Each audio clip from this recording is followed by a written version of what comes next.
My guest today on episode 94 of the Ikigai Podcast is Monika Sadkiewicz, the community manager of PlanetLabs. And on episode 93, the previous episode, I spoke with Tamaki Nishimura, founder and CEO of PlanetLabs, an organization that specializes in transforming iconic properties across Japan into unique vacation rentals, with this focus on cultural preservation and fostering partnerships with local communities, which is a really exciting project. And Monika, you were meant to join us on that episode, but you were sick. So it's good to now see you Yes, that my you're better. apologies. Thank you, So Nick. that's fine. That's fine. So welcome to the podcast. Let's start with a bit of background because you do have an interesting life and background. Please share. Yeah, first of all, thank you very much for this opportunity, Nick, and thank you for your understanding and allowing me to be here. I'm really excited. And yeah, I guess you can say so. I'm not a typical person who was fascinated by Japanese culture or language per se and ended up being here by choice. So I was born and raised in Poland, but my mom has been connected with Japan since 90s.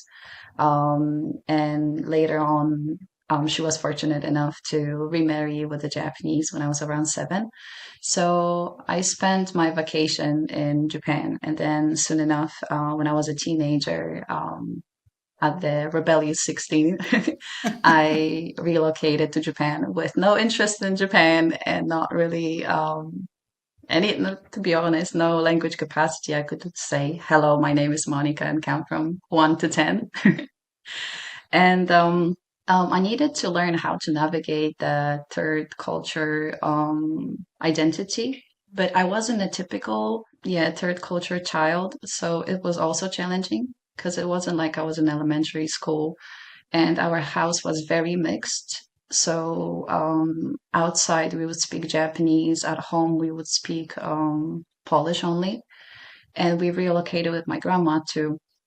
So, yeah, I don't want to go into too much details, but I kind of learned about Japan from in the reversed manner, meaning that first I was rebellious and I missed everything about my homeland. So I kind of hated everything here.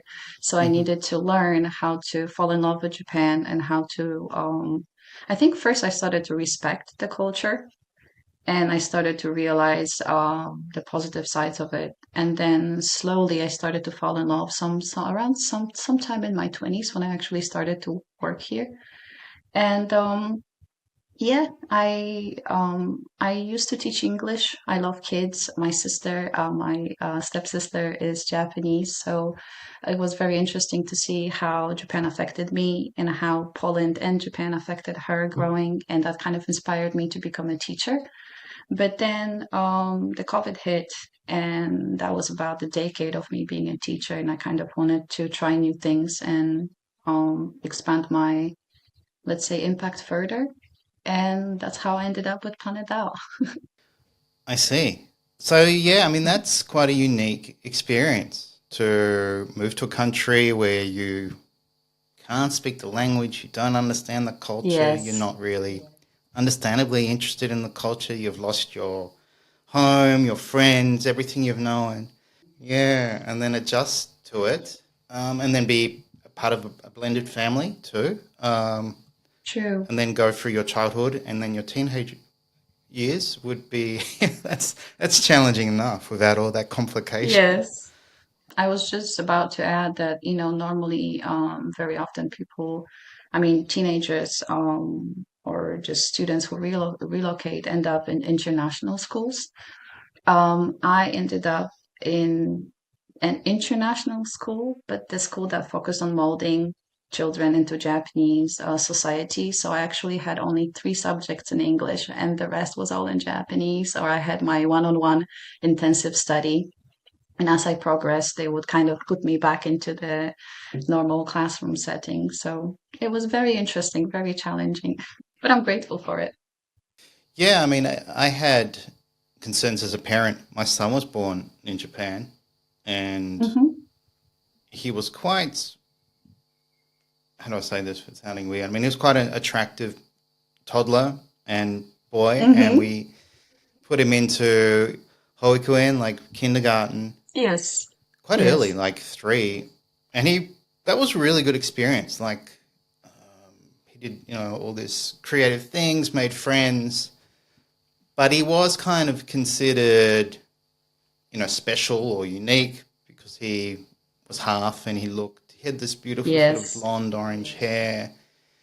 Oh, wow. And then my wife and He I had couldn't blend concerns in. about, yeah, will he be fully accepted? Will he, what would be normal for him? Yes. So in the end, we thought, well, if we live in Australia, it's a multicultural and it won't be an issue. He won't stand out. So yeah, that can be challenging to navigate. I think Yes. when maybe you're half or you're a foreigner and you grow up, and I guess, I mean, do you still get asked where are you from when you meet new Actually, Japanese? yes. And to be very frank with you, I don't enjoy answering this question. Because it's so much easier to say, oh, I studied Japanese in college and then I fell in love with Japan and I decided to work here. But whenever I say, like, I moved here due to family circumstances, I get a lot of questions. And sometimes I feel like it's really hard to talk about my story in a short way. And when I try to do that, I get a lot of questions and a lot of attention that I don't really need. I'd like to talk about like deeper topics, rather than what's your name, where are you from, and all that. So I get that all the time. And people get Yeah, confused when they hear me speak. I try my best with Japanese. I wouldn't say I'm native level because I'm kind of locked right now in an English speaking environment, but I do speak Japanese. So people often ask me, how many years you've been here? And that's another yeah. question I get. Yeah, I mean, I lived in Japan for 10 years on and off, and that did frustrate me every time I met someone. Oh, where are you from? And I think always the person asking the questions, their intentions are good and they're just being inquisitive, but it was usually the Hmm. same question every time. And Yes. I guess it was this reminder you're an outsider or you are a gaijin. Yes. And you can only accept it. You can't really do Yes. anything else. And there's So nothing, yes, there's nothing bad about the question itself. It's just as an individual when you have to answer that multiple occasions, especially back in the day when I was put in a Japanese uniform. And obviously my hair, luckily I'm not blonde, but still I stood out no matter what. And I got that a lot. Like, what are you doing here? Where are you from? But just to put a side note, I think my biggest surprise was when I visited one of our locations, actually, the Irokawa village where the Ryogonji temple, our first project, is located. And I expected that question. I was prepared mentally for that question, the set of questions that I always get from every Japanese person, especially if they're a little bit older. I know they're mhm, very interested and they want to also check your Japanese capacity to see how far they can talk with you. So I was prepared for that. But the first question I got was, hi, thank you for being here. And they basically asked me, are there any foods you cannot eat? mm, And it's such a simple question, but I don't know, it just made me emotional. They didn't care about where mm. I'm from. They just wanted to know my name and if we were about to eat together and prepare some food. So that was the most important part for the community rather than, everything else. Of course, they asked me later, but I got very emotional and I really felt like I belong Oh, nice. there more Yeah. than I belong in Tokyo. So Mm. yeah, Yeah, that is an interesting aspect of Japan, the city versus the yes. countryside. And I remember one of my community members who I initially met in Japan for a coffee, and he was there with his partner, Hmm. and we were talking about Ikigai. And after the conversation, his partner turned to him and said, I don't see any of this Ikigai in the city. Like everyone's going to work, they all look stressed, they all get drunk. And Yeah. it was only until they went to these smaller towns that they really felt Ikigai, and they could see it in people, in craftspeople, and people doing their gardening and looking after, just their hobbies or the sense of community. So I do think much of the hidden beauty of Japan is Yes. in these rural areas, and that's where I like to take people. But it does sound that it sounds like now you've found your place in Japan, especially with the work that you now do. So how did you get involved with Planet Labs? I always say by luck, which is true. Well, in 2017, I had a pleasure to work for the inbound tourism agency owned by Gaiax at that time, and that's exactly where I met Tamaki. So I was a customer Yep. service representative. It was very early in my 20s. So to be very honest, I think I wasn't ready. And especially when it comes to my Japanese capacity, because I had to Hmm. utilize both languages and, Keigo, the honorific language can be sometimes very challenging. And I was still kind of polishing my English too at that time. So it was a little bit challenging, but I really enjoyed it. I realized that I enjoy connecting with people. I really liked the fact that I could be very deep into the crafts and I call it essential tourism, which is Mm. not just going to, Harajuku taking pictures or taking, selfie with Hachiko in Shibuya crossing or, that kind of thing, but actually going to make soba from scratch and talk to the soba master.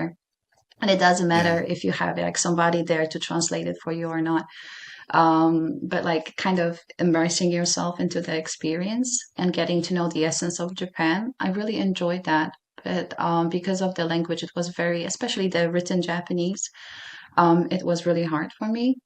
So we part ways. I went back to teaching full time, and yeah, I think, yeah, 7 years later or so, Tamaki reached out to me. And funny enough, there's a story I don't think I told you guys yet, but there is a story behind that because after COVID, I decided that I want to shift with my career and I didn't really have a set plan B, but I just knew that I cannot. I was burned out after COVID and the overtime hours working in an international at the international school, and I signed my resignation. And literally within less than a week, about 4 days or so, Tamaki just randomly reached out to me, and we stayed in touch, but we didn't really exchange comments or messages, or we just followed each other or SNS. And she said, "Oh, I started this project and I have, I would like to propose a position. Are you available for a meeting?" And I laughed. I was like, what a timing. And of course, I would love to hear. And PlanetDAO became exactly a combination of multiple factors that I wanted to utilize. But I just never found a right place to do so. So the timing was perfect too. There you go. The universe maybe was conspiring to help you, I and think it is so. I such an like to laugh inspiring about it. project. Yeah, yeah. So It yeah, is. it's really inspiring, and I don't want to harp on how young you are, but yeah, it's Mm-hmm. like wow, being so driven to save these iconic properties and explore this historical value, and then it's years of work, just to save one property. Like Yes, it's not like you get exactly. all this money and you fix it and it's available to rent next week. It's like this is long term ambition, many moving parts. It's very inspiring, and that's why I want to interview you guys and think, oh, how Thank can you very we much. support? So this is part of today's podcast is Hmm. to support what you're doing, a specific property that we'll touch on later. And this is what I read or heard about from Alex Alex Kerr, um, Ah, author of Lost Japan. He has the story about how um, local governments make all these strange golden modern buildings or things like that look like mosques or these strange buildings, thinking that will attract tourism. And it's as if they have no idea. Foreigners are interested in historic value and traditional culture. And yes.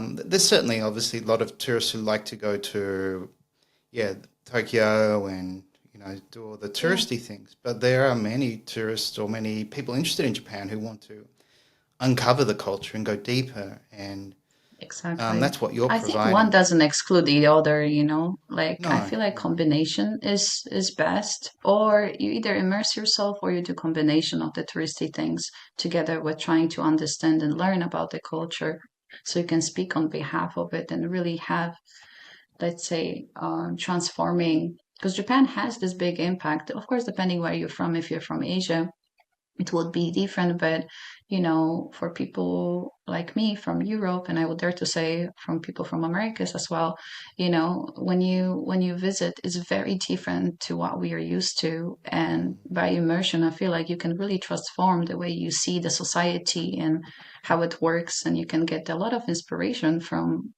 embracing and being a part of Japan rather than just, going to places as bullet points or checklist tourism that I mentioned.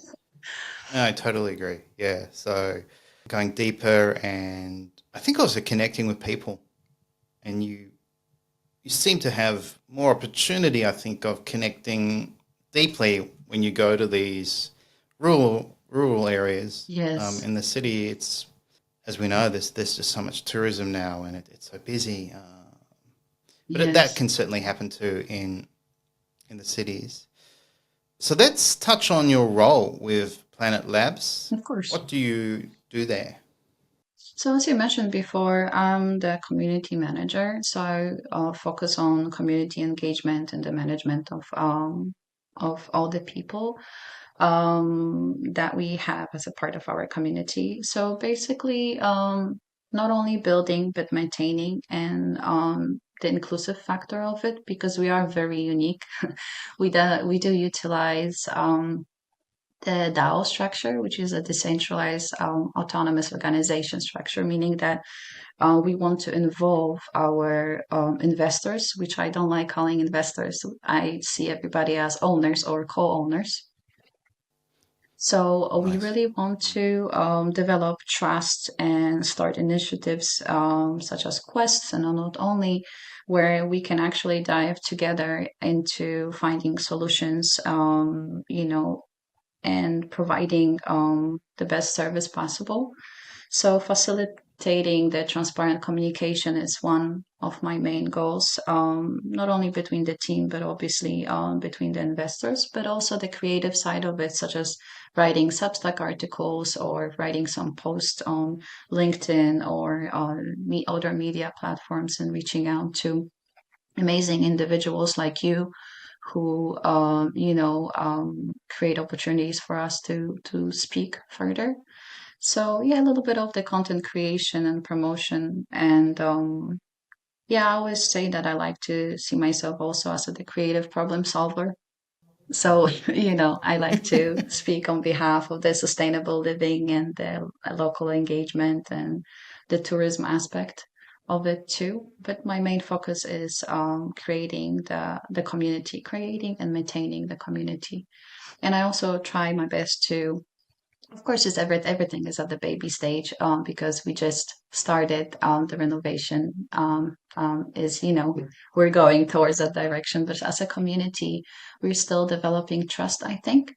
But I really hope that in the future, not only the decision making and the safe space for having discussions as a collective and utilizing everybody's potential as an individual, because we have wide variety of individuals within our community.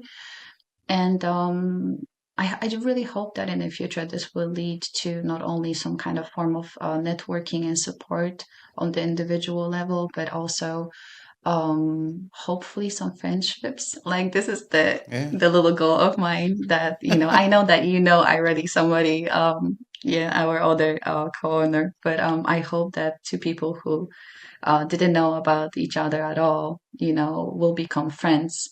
And if they're Yeah. across the world or if they're on the same country, doesn't matter. But I'm patiently waiting and hoping for that moment when I can hear that two people became best friends, thanks to being a part of PlanetDAO. I think it's possible, and it sounds like you're forming an ibashol, which is one of my favorite words, and it's actually a sub theory of Ikigai. It's like the social aspect of Ikigai, and there are all Mm-hmm. these papers on ibashol, so it's become a psychological concept. But it's also such a cool Yes. word because it really just translates to be, your place to be or where you can fit in. Place. Mm-hmm. So, yeah, it sounds like you're giving the investors that opportunity to contribute. They have a voice, and some can even have a Yes. role and take ownership of quests. And Yes. you're doing all this through, what emails, WhatsApp, monthly meetings, newsletters, Yes. weekly True. updates, LinkedIn. So you're very busy. But is that the goal? Is it a goal to make it an e-bashol? Yes, it is. Exactly. I want this to be a safe space for everybody, where they can have not only the psychological ownership of the property, but also sense of purpose and belonging to something greater, and this collective aspect of it too. Because as an individual too, I felt like at some point in my life there were so many ideas and so many things that I wanted to change or trigger a change, and but I felt kind of like there was no such a place for me to do so. Like, how can I utilize the fact that my stepfather runs a real estate on top of, my grandma passing away right before COVID, making me realize about the elderly in Japan, making me think about it throughout the COVID, and then realizing that, oh, I focus so much on the younger generation, but I want to support the elderly in Japan. And that got me into a whole loop of, like not enough babies in Japan and the aging society and all that. But I just felt as an individual that even though I have ideas, like how can I create a change? What can I do?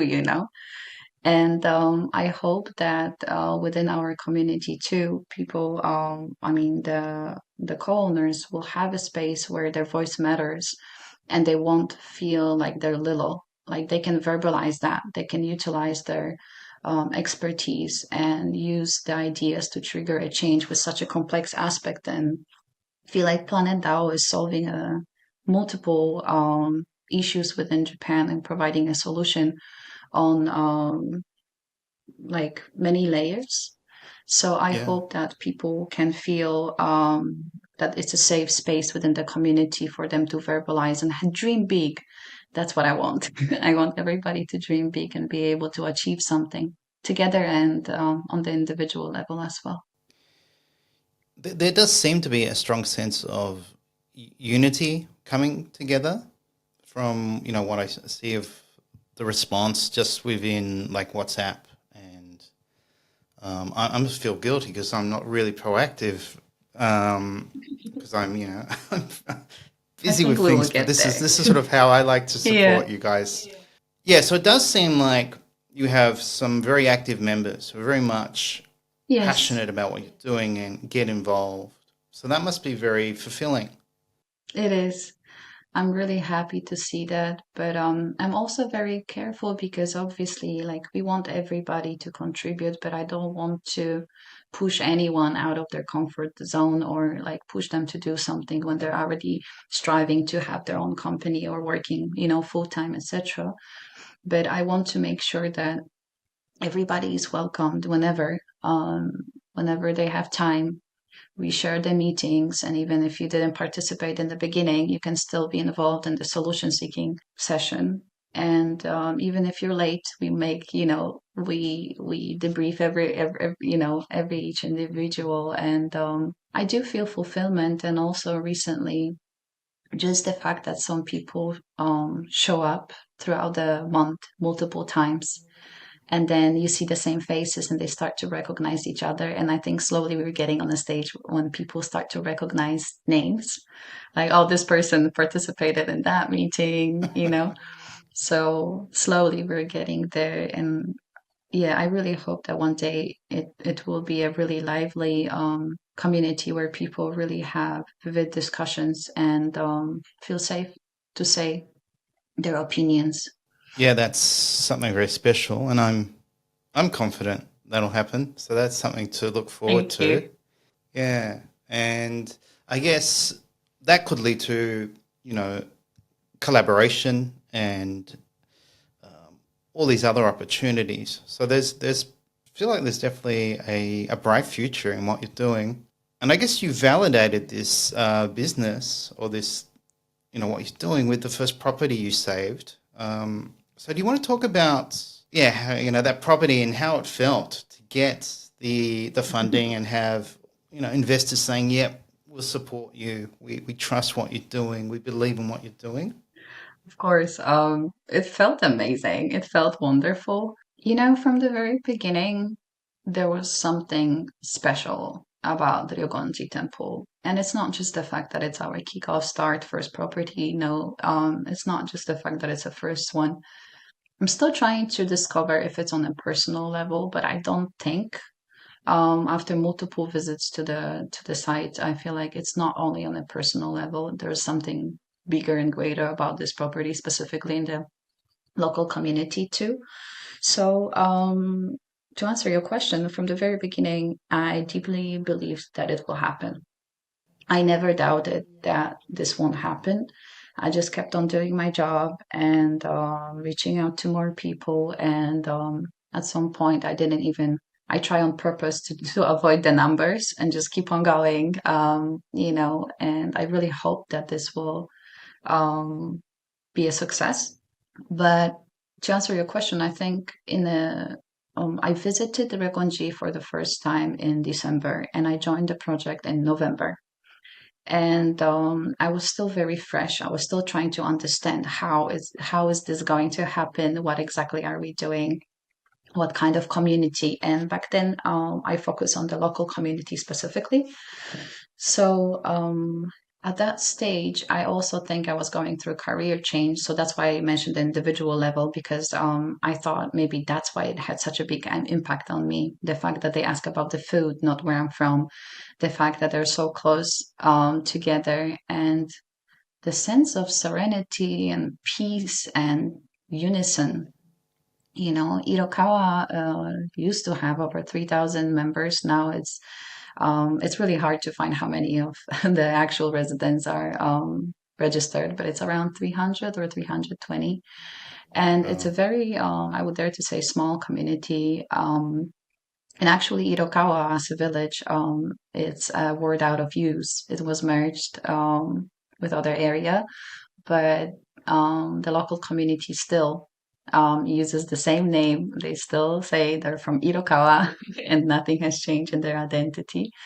And I wanted to really understand why do they want to save that specific property? Why is it so important that they're able as a community? Because, you know, there's a lot of skepticism and for a project like ours to just come because there are many companies that kind of invade the villages and they just buy the property or buy the land, you know, and they transform the land without really involving the local community at all. So I wanted to really understand that. But the moment I visited Ryogonji, first of all, it's 170 years old and the bones are very good. It's kept very neatly, very clean. So it was way better than I thought. When I looked at the information, you know, in the documents, it wasn't what I expected at all. But then the fact that you can see the whole village and there's some sense of power. You know, I love hiking and being on a hilltop like that reminded me of this feeling of when you hike through all the stairs that are historic, you know, all the way up. And then suddenly you feel such a sense of peace and it's so quiet and your ears can rest, your eyes can rest with the green surrounding the area. There's something magical about it and very powerful. And I was really happy to hear that we actually achieved the goal and that we will be able to transform it and breathe the fresh life into the bones of the property. I hope that answers your question. I'm not sure I got too, It you know, does. It's nostalgic. very almost philosophical. But yeah, it's not just a property you're saving. You're supporting a Yes. community and giving a new life to this beautiful 170-year-old Exactly. that is very unique. I think it's very unique in its design too. Exactly. There's some people who believe that there is some correlation with that being used as a shelter for, some royals. Yeah, there's no evidence, but there is some historical evidence that people, had to separate, and some of them actually did end up seeking asylum or, running away towards that area. And that's why I said, like, you can actually see the entire village, and you can see a little bit of the sea, and the sky is just at night, especially. It's really, really charming, and it's very powerful yet peaceful, and humbling, but also and empowering at the same time. So it's filled with these contrasts that really make you feel something on the personal level. Perfect for retreats. Yeah, I was going to say it sounds like it's. I mean, you can have a social ibashol, but you can also have a physical ibashol Yes, where you just feel right and good point. comfortable and safe. So the property itself sounds Yeah. like an ibashol. And I mean, on the subject of retreats, this does sound like it ties back to the work you did with Tamaki back in 2017 with inbound tourism. So I guess that is part of the plan. Yes, so we're going to utilize the funds to, with the collective consensus of the co-owners, to renovate the property and then transform that into Airbnb, into rental property. So I hope it will have a greater impact on a wide range of individuals and hopefully families. And I hope there can be some kind of retreats held that can utilize the potential and the power of the place, because I feel like that's the reason why it's so resilient until now, why it still stands, why it's still there, and why the local community sees so much potential and importance into saving it. So it serves for future generations in the end. Yeah, no, it's quite special to take people to a unique location that's not overrun with tourists, maybe remote, so it's a little bit harder to get to.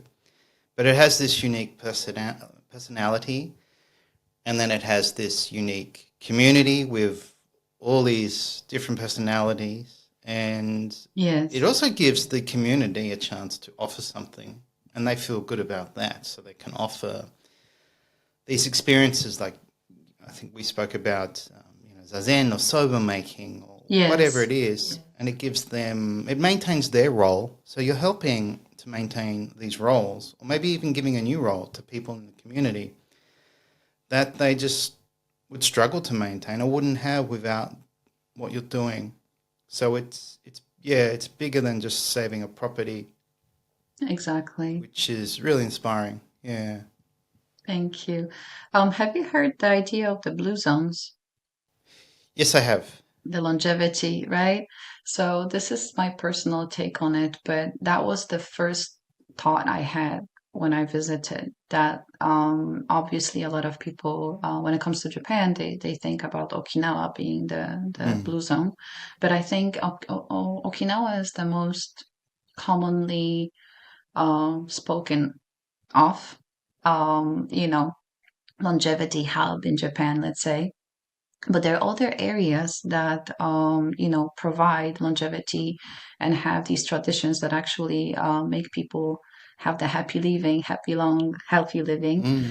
Mm. I felt like Irokawa is one of these places because I was amazed to see people in their 70s to just climb these stairs when me and Tamaki were like, trying to go through partially the Struggling. excitement. But I was like, wow, they have no problem to climb up. And also, that area is very famous for organic farming. So that's one of the things that I think, and also the spring water. They utilize the spring water. So I still try to discover more depth into why people live there longer, happier, why so many U-turners and I-turners come back to the place even though they were exposed to living somewhere else like Tokyo or Kyoto, yet they still come back, or people visited once and then they fell in love and they decided to buy a property there and settle with their family. there's definitely something about it. And personally, I really enjoy the fact that whenever we have a meal, when we serve and get ready together, I can hear the story that this spinach is from Nani Nani san over there, and these eggs Ah, are from this Nani Nani san that you spoke to yesterday. And I just love it makes yeah. food so much more nutritious. Obviously, it's nutritious because it's organic and it's well made and all that and it's fresh. But I feel on the emotional level, food is love. So I feel like it's just packed with all that value and hands-on commitment of the local community that when you eat it, it's just the best. It always feels like the best meal, the most fresh. I guess that's something rare. That would maybe most people haven't had that experience, and if they have had that experience, maybe only a few times, and that is special Yes. to think, oh, the food's locally produced, and the Yeah, and they person, can point, you know, yeah, living over there. point to that person. So yeah, so that would Yes. be special. And then on the longevity zones or the blue zones, Hmm. I mean, Okinawa was, I think, 20 years ago. So Dan Buettner, he was the one who coined the blue zones, and he's a Yes. National Geographic fellow.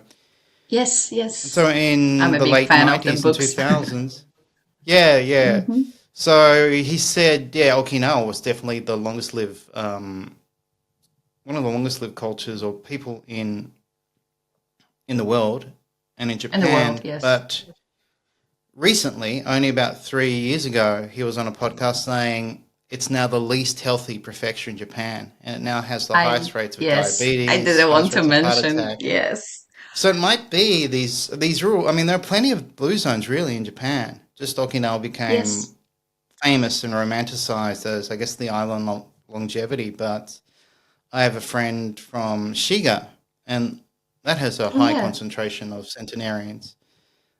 So I think many rural areas of Japan have, these very healthy 70 and 80-year-olds who don't have the same kind of health issues that I don't know, people from Australia would have.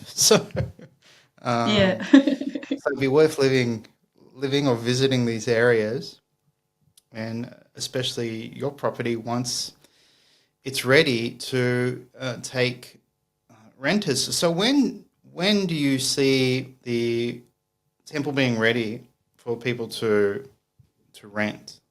So we hope that in spring 2026 it will be ready. Yeah, we hope it will be ready on time. So right now we're in the process of finding the construction companies and the architects to present, Hmm. to have some kind of consensus and get them to make proposals. So we can present that and translate everything for our co-owners so we can collectively make a decision with which one we're going to proceed with. And I'm really excited to see the final product and how it's going to look. It has so much potential. And also, I feel like there are many ideas coming from our community that can be utilized that will give a personal, individual, special touch to the place. Yeah, but we want to keep it authentic as possible, and do it in a, let's say, symbiosis with the Japanese culture and values. At the moment, there is no conversation about turning that into, any, I like to say, kira kira pika pika luxurious comfort zone. Uh, So, we want to keep it authentic. And the main problems right now is the fact that there is no plumbing.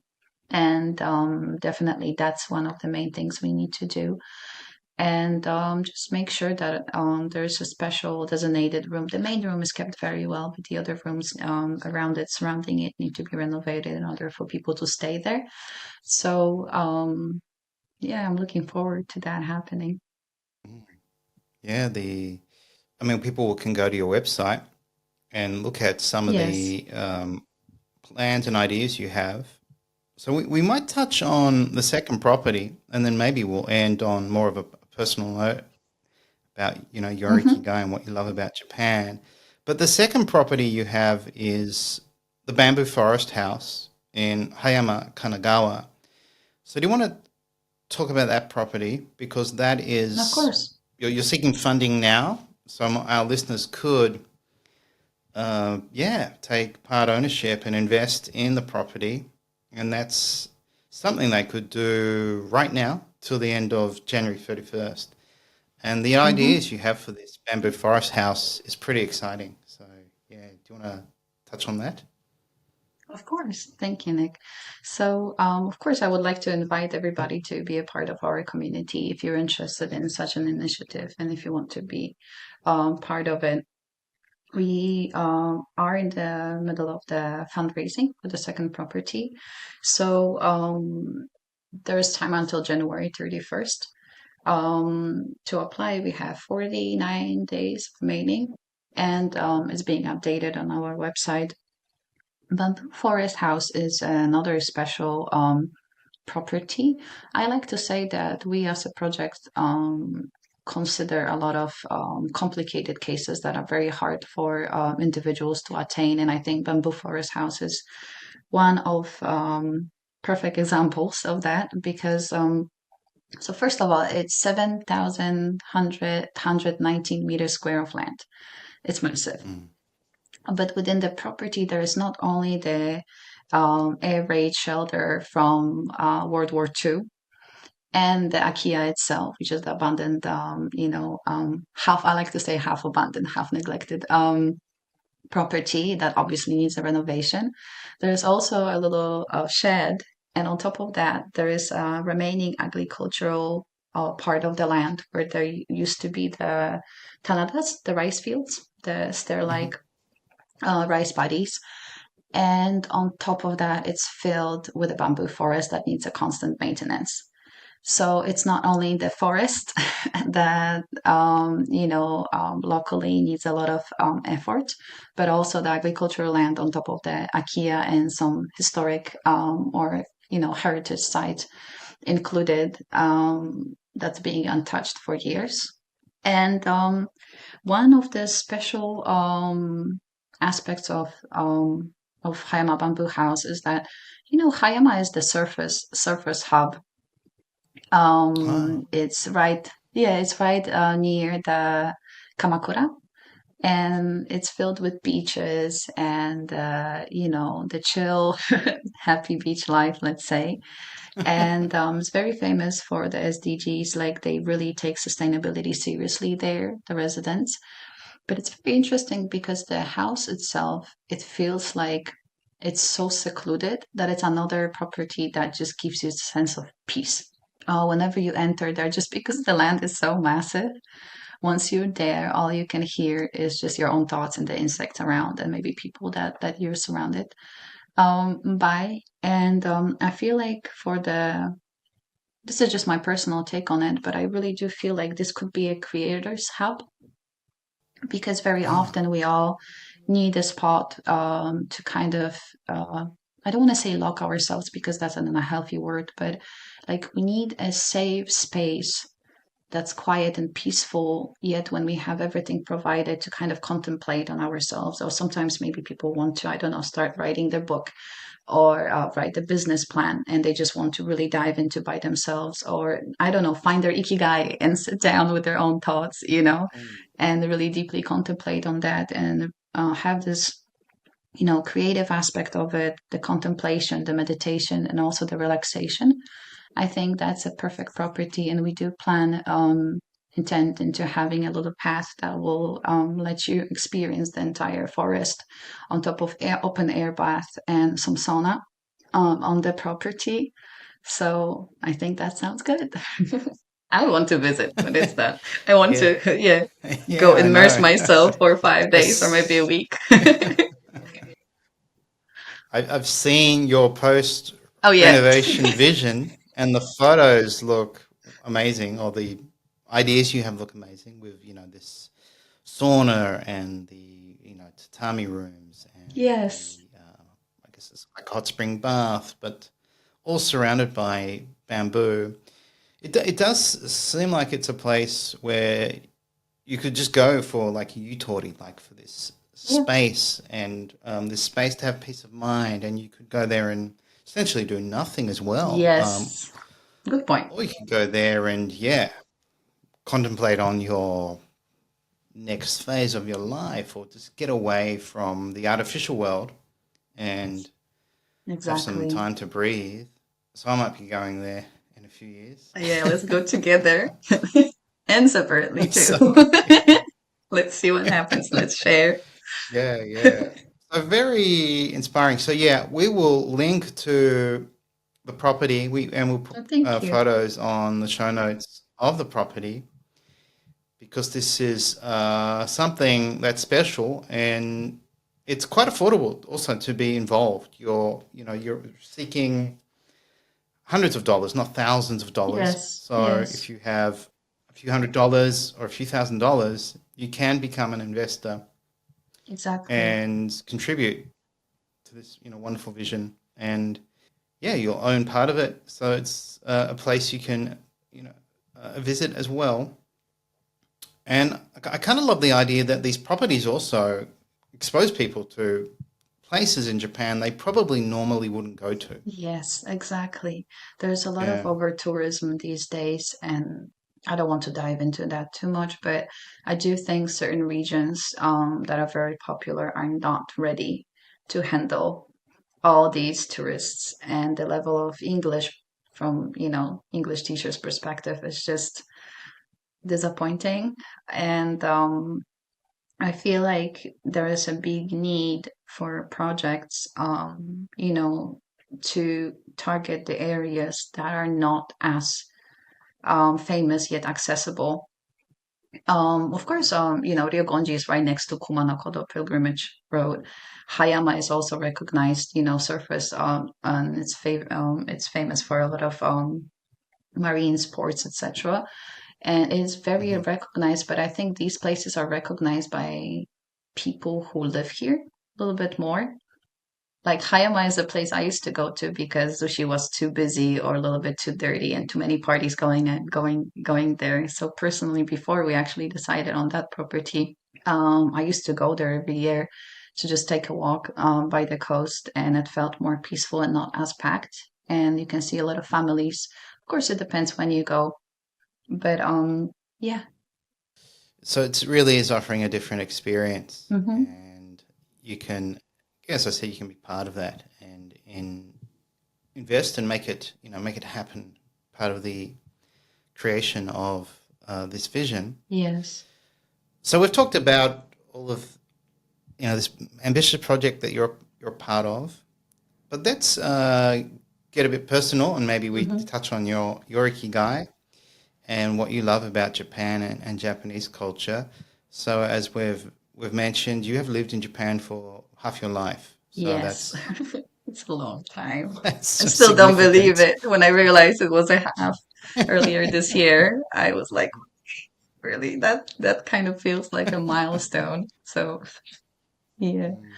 Yeah, it is a milestone. So what do you love about Japan and Japanese culture?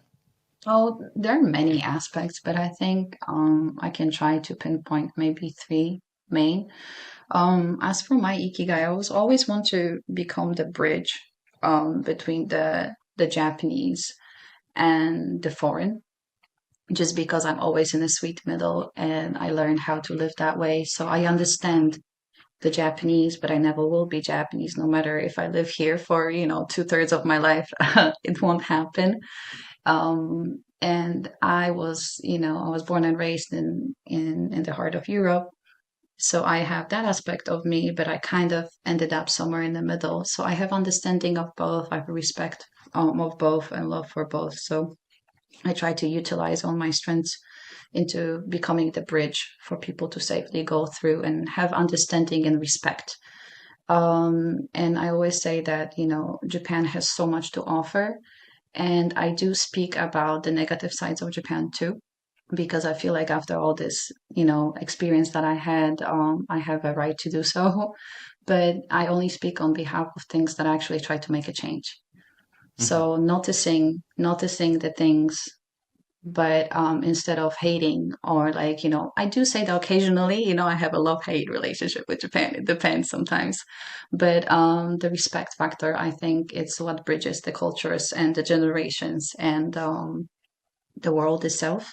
So I think one thing that I like is the collective unison of the society, which is very not very, but it's different from what I've grown with. So, the collective unison in Japan is, I think, rooted in the concept of wa, which is the harmony and the giri, the Yeah. social obligation of doing things. So there is a strong emphasis on the individuals as a collective being the part of the society with the mutual respect and the maintenance and the balance is very important. So people very often refrain from being direct.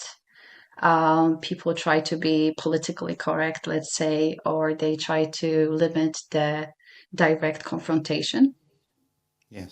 And that's something interesting because, um, this manifests in the everyday life from like public transport when you're when you're I don't know, trying to get on the metro, or for me, because of the Fukushima, the whole coordinated disaster response, I feel like this collective unison really does matter a lot for a country like Japan, not only for the individuals, but also for the safety of all.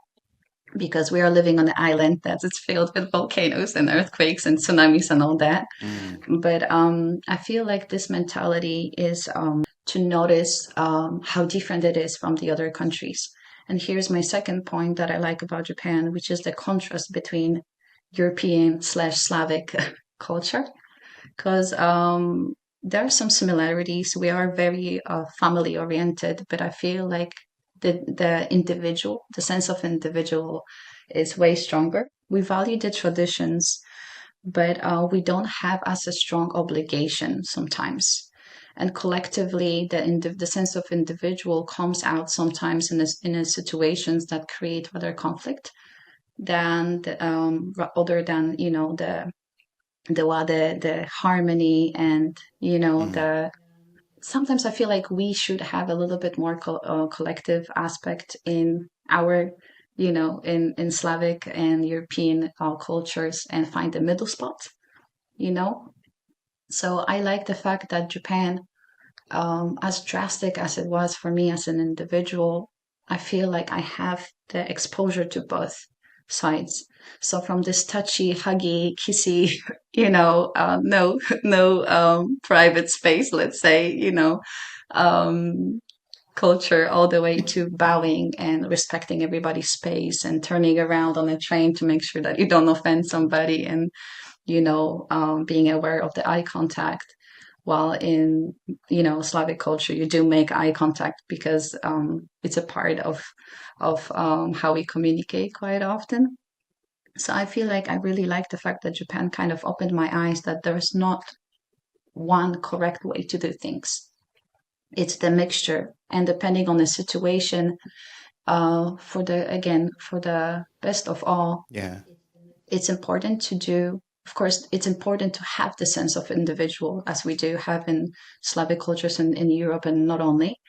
But to the extent, be aware that sometimes it's not worth it. Sometimes it's better to um, prioritize the harmony rather than the individual in order to create a safe space for everybody.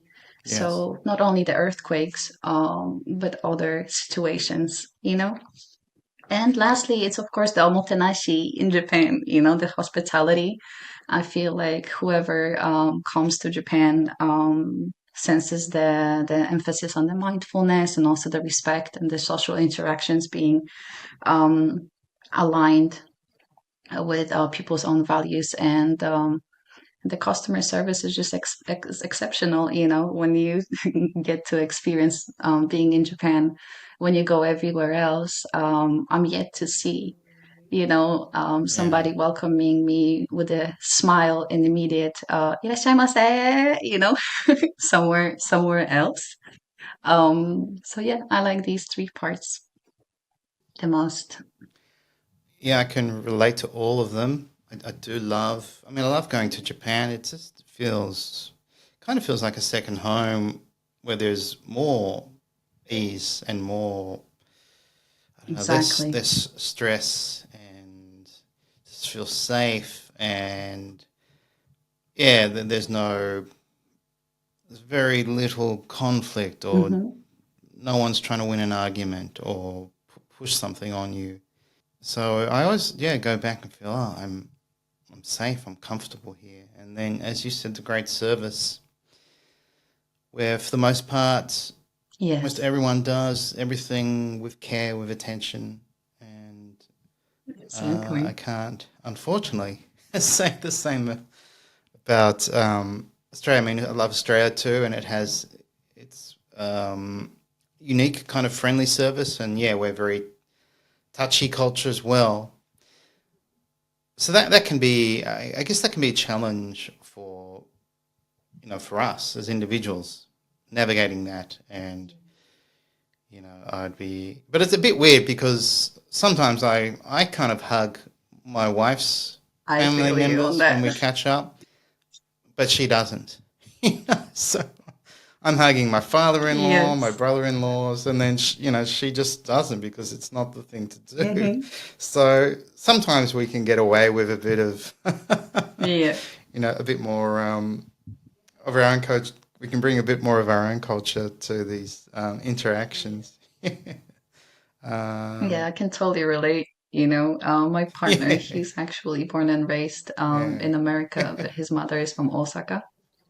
And we visit the States every year. And it's very interesting to see that because he's very formal with his mother. And it took me a really long time because I wanted to hug her. We visit at some stage, you know, um, I started just kind of feeling that she is allowing me to be fully myself because she has fully accepted me. So, you know, rather than just hugging her like we do in Europe, I would just say like, "Oh, like may I?"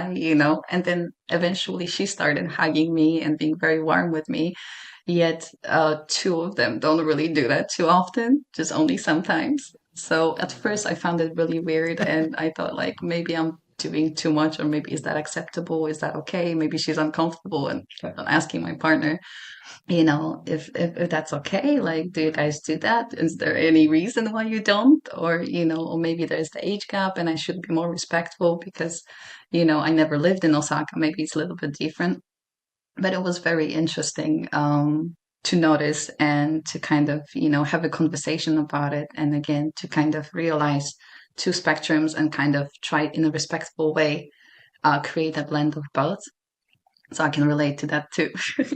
It's interesting because we almost, in a way, like some of my friends. I mean, even my male friends hug me, and we catch up with these Japanese male friends, and hey Nick, and they give me this hug, and maybe it gives them an opportunity to express themselves in a way they just normally wouldn't with other friends. So it's kind of nice to know you're part of that gift almost like our relationship's kind of unique and it is this merging of two cultures where we both highly respect each other and each other's cultures and we can share kind of differently in a Yeah. different way. We can hug, we can joke, we can laugh.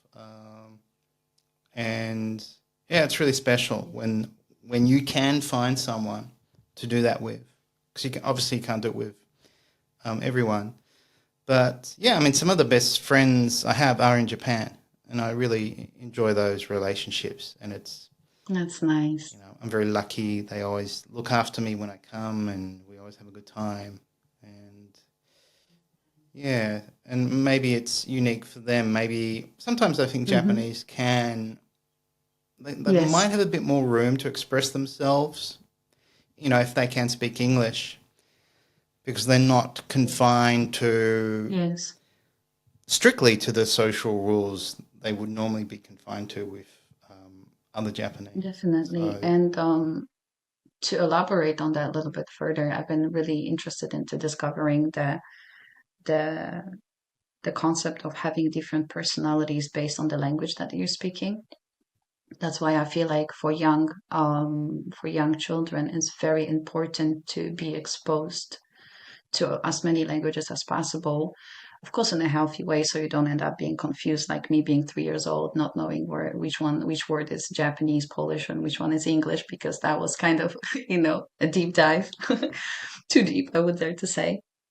But I feel like exposing to different cultures and different Mm. languages give the how do I phrase that right? Give the opportunity or triggers the form of contemplation and diving deep within that we wouldn't be able to or be exposed to if we were monocultural or just spoke one language only. So I find it fascinating, yeah, how the conversation changes in our family Yeah. dynamics because again my sister went through Japanese education. She's half my age. So when I speak to my mom and back in the day when grandma was in the picture we would utilize Polish only, but then when she comes from school we would speak Japanese and the conversation how we interact with each other would be slightly different. And then there's another take on that when my partner comes into equation and he speaks English and we utilize English too and kind of mix everything. um, it can be tiring sometimes, but I feel like after a while you get used to it and you realize the beauty of it and the fact that you Mm. can really like ask yourselves, what am I comfortable with? Because I never actually question hugs or kisses possibly making me uncomfortable, um, or handshakes. Especially as a teacher after COVID, during COVID, sanitizing and all that. I never thought about it, but thanks to the fact that I'm in Japan and I'm exposed to all that, I was grateful enough, Mm. to really ask myself all these questions and also through my partner's eyes notice how I change because recently we visited Poland and he told me, I've never seen you act like that. And I said, like what? It's like, oh, when you speak Polish, like I said, I speak Polish with my mom and my sister here in Japan. I said, yeah, but it's different. Like you change the way you act and your voice is lower. And I never actually thought about it, you know? But anyway, I'm getting a little bit off topic, but I think it's fascinating and it leads to some further discovery. I totally agree. And then with Japanese, as we both know, they have these unique terms or words that are untranslatable or concepts we understand, but we don't have Yes. one word to articulate. And obviously, one of these words is Ikigai. And as you know, Japanese don't really talk about Ikigai, and it's Yes. usually something quite private. But it has also become this psychological concept, and very popular now in the West. So yeah, what's do you remember being introduced to the word, or did you hear it often growing up in Japan, or what's your kind of history or relationship with Ikigai? So going all the way back, I think the first time I found out about Ikigai was definitely not from a Japanese person, definitely not through my symbiosis with the culture and being in a school environment. I think it was sometime in my early 20s when I realized the power of first, I started to do yoga because I did teach English through sports. So I got interested in yoga, and that kind of naturally led towards me being interested in meditation in general, and then discovering different types of meditation and touching upon the concept of mindfulness meditation on top of Hmm. Zazen and others. And somehow, when you dive into that pot, let's say, Ikigai is something that shows up in English a lot. But before I speak on my Ikigai, I would like to hear your definition of Ikigai because I feel like there's so much like misconception around the internet. And depending on the source, I mean, you see the diagram everywhere, and some of them are too colorful. And I'm not sure if that's exactly what it is. So maybe if we could define your definition of it Sure, so I can understand the question. Because yeah, again, it's just a very wide concept, and I think there's a lot of misconception around it, especially now. absolutely. Yeah, so I always like to refer to Miyako Kamiya, who Hmm. I'd like to refer to her as the mother of Ikigai, and she was a pioneer researcher on the Yes. concept. And she wrote this amazing book in the 1960s and had this, very unusual but amazing life. And it was really writing was her Ikigai, and writing this book in particular was very important to her. And so in her book, she says you have Ikigai sources, which could be your hobbies, relationships, Hmm. roles. And then you have Ikigai Kan, which is the emotional feeling that Yes. these objects or people or experiences give you. So it's very subjective, but I think it's often tied to your social world. So it's usually Hmm. a relationship with someone, a role you have, or being part of perhaps a community or an e-bashol. Yes. But then it can be these smaller things like Ken Moggy talks about. So it can be just enjoying your morning cup of coffee or your favorite Hmm. music or going to a live band. And then it can even be a coping mechanism. And, some Japanese will say, well, drinking or smoking cigarettes is my ikigai because it helps me get through the Nomikai. week when I'm very stressed. Yeah. Yes. Um, but I mean, I think it's obviously something, positive and life affirming. And for Hmm. me, it's definitely my work, but my work's very social. So it's doing stuff like this and making new friendships. And so we'll probably have Yes. some form of friendship in the future through what we're doing. And I really value that, and that makes my life worth living. And today, my day's more fulfilling because we've had this conversation. And if we hadn't had this conversation, I probably would have done, just work I'm not really interested in. So I think, yeah, you have something in your life that makes you feel life is worth living. And that could be a Hmm. conversation, a hug, pursuing your hobby, but it's something you feel. So I don't know if that's helped, but It did. It did. Thank you. So I think I'm still in the process of kind of finding a strong definition of my ikigai is, but I think it's a mixture of, again, possibly three things.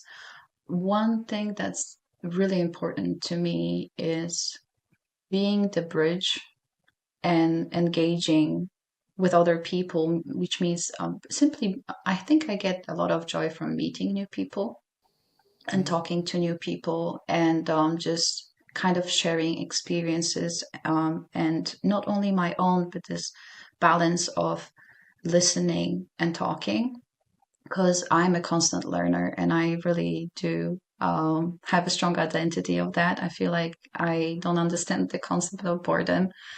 There's always something you can learn from, and I feel like if you have the ability to meet a lot of new people and listen to them and learn from them, but also share what you have learned and things that you value, um, these conversations is one of the most joyful and the strong points of my existence. I thrive on that, and it's very important. Although I do have this duality in me because if I'm exposed, I'm 60% extroverted, 40% introverted, apparently. And if I'm exposed to a lot of these conversations for a prolonged time, I do need to look inwards for a day. And I've realized that it's a pattern that I'm going through. So that's connected to the second point, which is this concept of slow living with intention is very important to me. And it's connected to the third part, which is living in this respect and balance with nature. So being conscious of how much you take and how much you give. And yes, I'm one of these people who, feed stray cats, and I adopted and rescued two cats from Nara who were interrupting earlier in the podcast.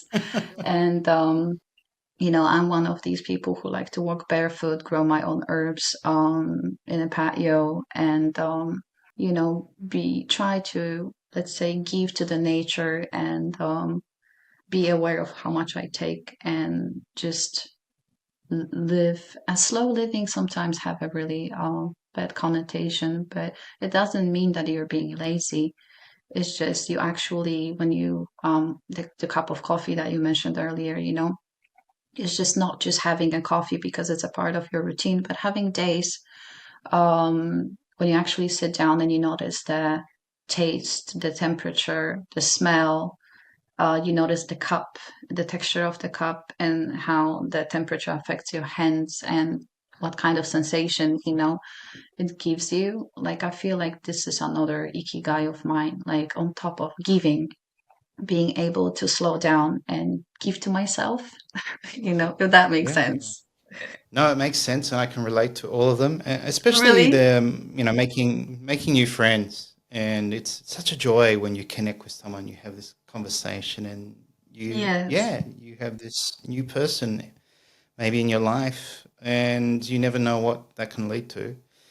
So I feel that with you, we're sort of now friends. So it's Yes. good. Thank you, Nick. I'm so I think happy. that this is our second conversation, but I'm Yes. really inspired by what you do and your own journey, unique Likewise. journey, and really want to support what you're doing. So, where can people go if they're interested in becoming an investor for the Bamboo Forest House? Our website. If you search for PlanetDAO.world, you can find all the information. If you'd like to, if you're on LinkedIn, you can also find us on LinkedIn. We have a page over there. If you have any question, feel free to just search for my name, connect with me there, and shoot a message.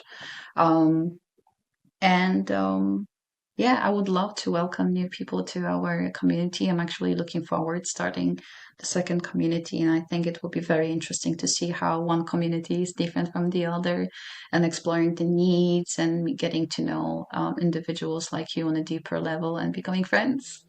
So I guess I reach Yeah. a goal Well, here. yes, yes.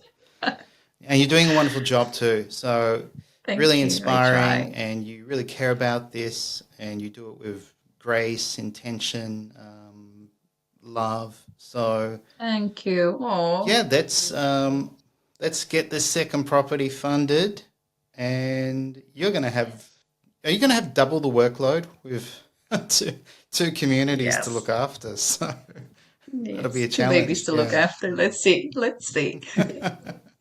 Awesome, Monica. Thank you so much. Thank you, Nick. Yeah, It and was a I'm sure we'll pleasure. meet in Japan. Yes, I'm looking forward to it. Let me know when, and I'll be there. Okay, awesome. Thanks for your time. Yeah, thank you for having me.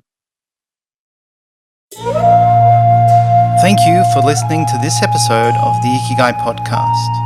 To learn more about Ikigai or to become a certified Ikigai Tribe coach, visit ikigaitribe.com.